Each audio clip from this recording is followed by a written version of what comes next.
Muito obrigado, senador Jorge Cajuru, que preside essa sessão e, num gesto de coerência, anuncia já qual a decisão que toma em caso de que eu possa extrapolar os 5 minutos regimentais. E eu agradeço a Vossa Excelência pela gentileza, pelo gesto.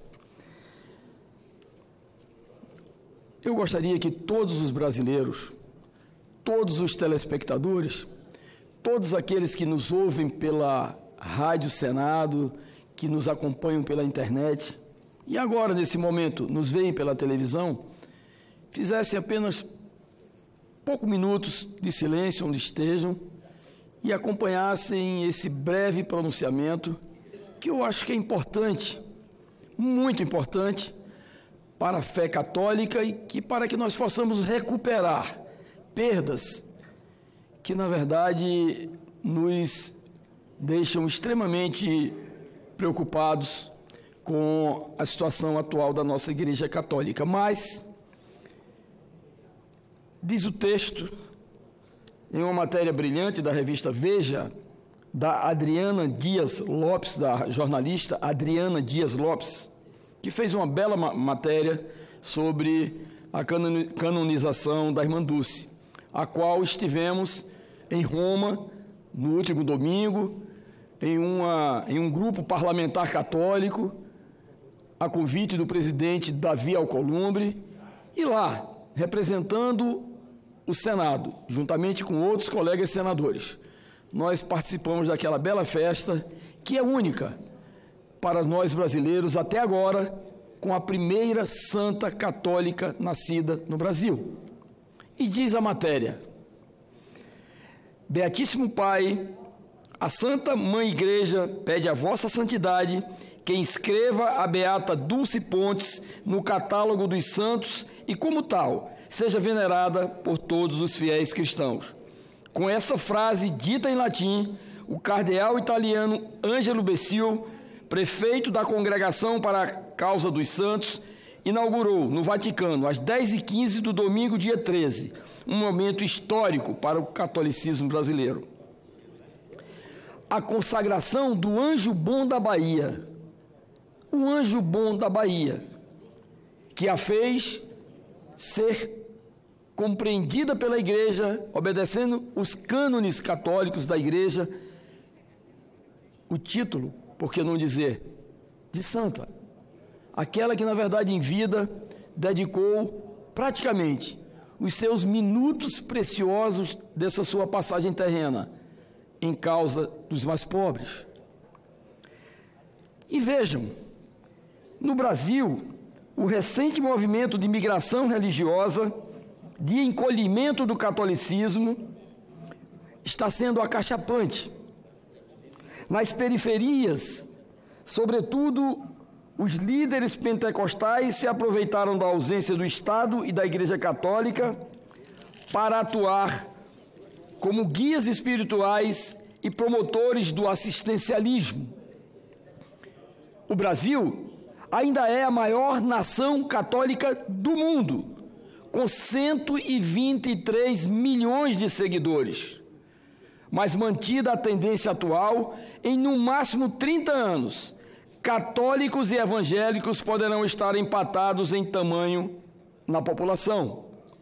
Em 1970, 92% dos brasileiros eram católicos.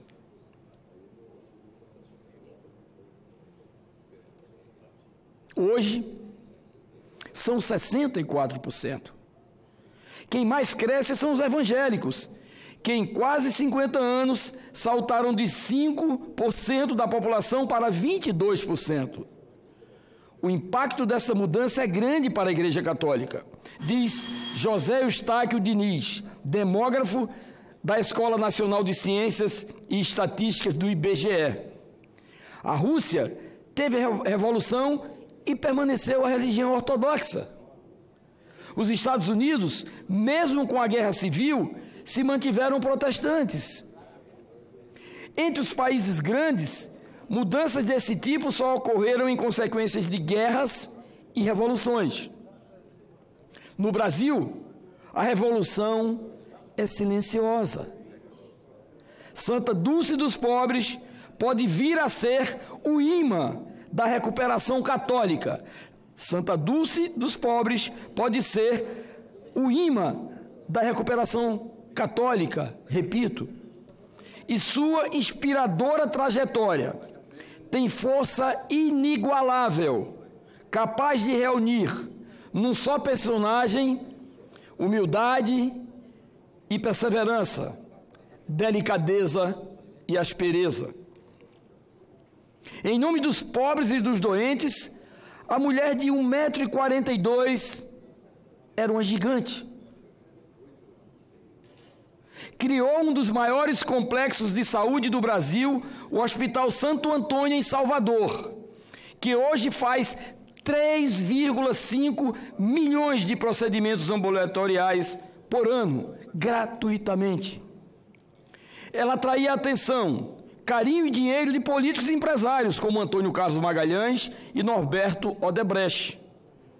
Nascida numa família de classe média, filha de dentista e professor, tinha uma afeição espantosa pelos miseráveis. Certa vez, foi alimentar um morador de rua. Na primeira colherada, ele cuspiu a comida na cara da religiosa. Dulce reagiu. A primeira colher era para mim mesmo. Agora come você. Invadiu casas para abrigar gente que morava nas ruas. Foi afastada de sua congregação, a das Irmãs Missionárias da Imaculada Conceição, da Mãe de Deus, em razão de suas atividades que não seguiam regras tradicionais. Portanto, o próprio reconhecimento da Igreja Católica, a própria necessidade de se solidificar a fé e, acima de tudo, num processo histórico desde o descobrimento, o fortalecimento da Igreja Católica hoje, ele tem, na verdade, a sua grande referência na Irmã Dulce dos Pobres, canonizada no último domingo em Roma. Portanto, senhor presidente, não poderia deixar de fazer esse registro. Nós, que somos católicos, apostólicos romanos, que nascemos no berço da religiosidade, nós entendemos que essa canonização, ela traz, acima de tudo, não apenas para os católicos praticantes, mas todos aqueles que, se sentindo muitas vezes abandonados pelas práticas hoje da igreja, pelo seu crescimento e, obviamente, das outras religiões, que também são religiões que cultuam um só Deus, mas que se dividem pela sua orientação religiosa. Nós, claro que elogiamos também a igreja evangélica, claro que nós elogiamos as demais religiões, mas nós queremos realmente que esse divisor de águas, que agora se estabelece com a canonização, com a santificação da nossa Irmã Dulce dos Pobres, possa dar à Igreja Católica um novo rumo no seu crescimento no nosso país. Muito obrigado, senhor presidente.